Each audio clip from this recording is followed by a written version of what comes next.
All right, good morning.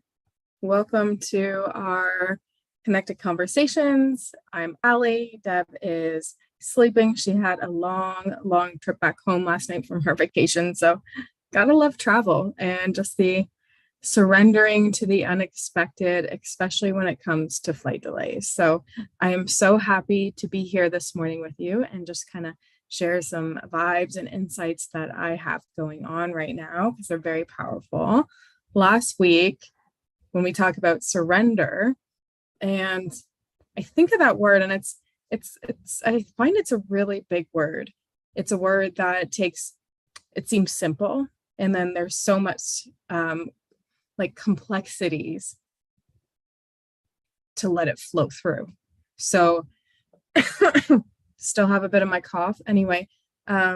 Surrendering, and I feel like that is like the art of letting go of being okay with what is, regardless of what's happening or how we want to control or be, I want to even say manipulating a situation. Big example, I have been struggling just with an ongoing cold on and off, and it's like, okay, like fine, world, I will just be in surrender, lie on the couch for an afternoon, and that's just not my style. We talk a bit about human design. I'm a mini gen, so I love to be going, whether that is even like my meditation moments are like walking meditations and still movement. It's not as quick and fast, though it's still moving. So to surrender to a moment and be on the couch and just say like, okay, I'm going to surrender and see what this has in store for me, what learning I have to kind of get in and support me was huge. So I also have been reading a lot about human design, navigating my practice for workplace for wellness and how to get into flow. And flow, what I have found over the last few years of coaching it is so different. Like everyone is so unique. And when I ran into human design, probably 3 or 4 years ago now, I was so curious, and I've always been very curious about personality types or energy and how this works and how people get different results. And that's how I ran into human, I think, personal development altogether. So when I first found out human design, it was almost like I was getting told who I was without me being able to say that's who I was, because I have deconditioned myself and believed to be someone else. And that's where my unraveling happened. It's like my integrity wasn't in line. I knew I was going against who I wanted to be. However, I was told to be someone else from various different people or society and just believe that to be my truth. So with human design, it's just that energetic blueprint that you get to experience. So while I'm researching and how to use different tools and methods in conjunction with flow and energy and having this euphoric state, in the back end, there's recovery as well. And that's where I was at. And that's okay. It's just like where we are in cycles in life. So for some of the work I have, about a year ago, I was given the work by Byron Katie, the work, Loving What Is. And it was because I was going through a lot of challenging times again. And I was very resentful, very angry, very maybe in a little bit of victim, just not wanting to be victim, just tired of what was and resisting what was. And it was such a gift. And the last 4 books that I've been reading all mentioned her work. So pulled open the book. I haven't finished it yet, and I've been working through it.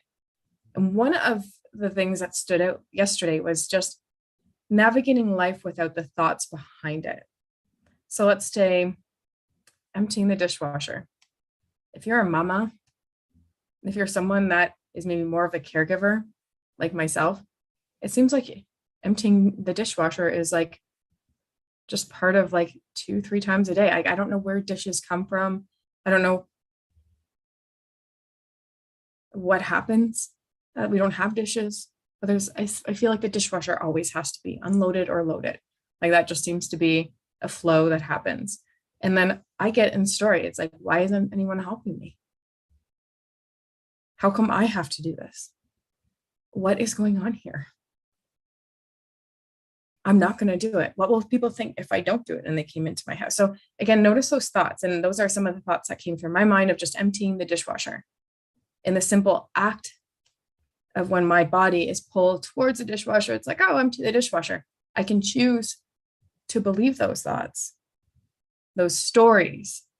See, again, they're just stories in my mind that I'm choosing to create, that are taking up energy, that are using it, that are getting me into that resistant mode, that aren't loving, instead of just loving what is. Emptying the dishwasher, being in the moment, not worrying about it. And when I just do the task, what does that feel like? So this morning, and mind you, it's just me in the house. So there's a little bit maybe less resistant, less people, less energy. Today I was like, okay, I'm just going to go with my flow of like, where is my thought? Do this thought and see one thought at a time. Where can I go? So today, the dog's got to go out. Great. She gets her treats, empty the dishwasher. I'm going to have a tea, have a shower. I don't feel like washing my hair today, so I'll put it up. And then here I am talking to you. So let's see. Again, this is this current thought. It's not, Deb isn't here. What am I going to do? The worry is like, no, this is perfect. I can share what I want to share. Whoever's going to listen to this is going to listen to this, and it'll be great work because I can come from a place of love. Now, also what you missed before the morning is like waking up. And I woke up really early and I wasn't feeling as tired again as I have been because I've been so sick. So I feel like the energy body is like so excited. So did a Dr. Joe Dispenza meditation. And then I did my writing. Again, it wasn't going like, oh, I don't want to get out of bed. Should I get out of bed? What's happening? Maybe I can sleep for 5 minutes. It was like, my thought was just go on YouTube and find that first morning meditation. First morning meditation was Dr. Joe. Do that meditation. Then it was like, what's the next step? Okay, journal about this. And again, that's just how my morning has been flowing.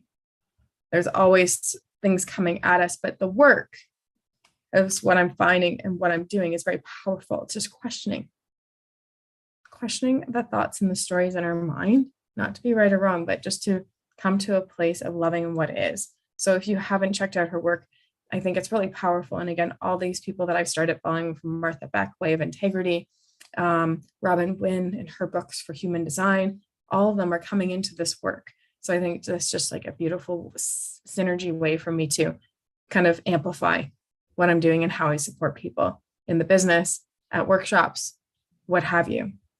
So I can come from that new space of just loving what is. So my challenge, I guess, for you today, not I guess it is how can you simply love what is by asking yourself, do you know this thought to be absolutely true? Do you know this thought to be true? Check out her work. It's Byron Katie. If you might recognize that name, the woman of the start of That Secret, that little movie that set manifestation on fire into such a beautiful space of where we get to explore and play now. Anyway, so I'm Ali. We're going to be back this Thursday with another episode of Connected Conversations. And as we go through the summer, you might see a little change in our programming. So as you've been watching, love to hear what you want to hear more of, things that really resonated, or things that you think that we can maybe support you with, conversations that you want to have. And come September, we're going to have a little bit of a rebrand. If you haven't kind of seen a little sneak peek, stay tuned. And I'm just so excited that you're on this journey with us. It was a dream of Deb and I's. It was a thought. It was something that we chose to just love what is and create this perfect imperfect platform that we can share what's close and on our heart and share our gifts to you. So have a beautiful day. And with that, I look forward to seeing what we come up with on Thursday. And again, catch us live on Mondays at 8 a.m. for Connected Conversations, where you can join us and what we've got going on in the world. And hopefully it's impactful, it's educational, it's inspiring, and maybe, hey, a little bit of fun. Okay, sending you so much love.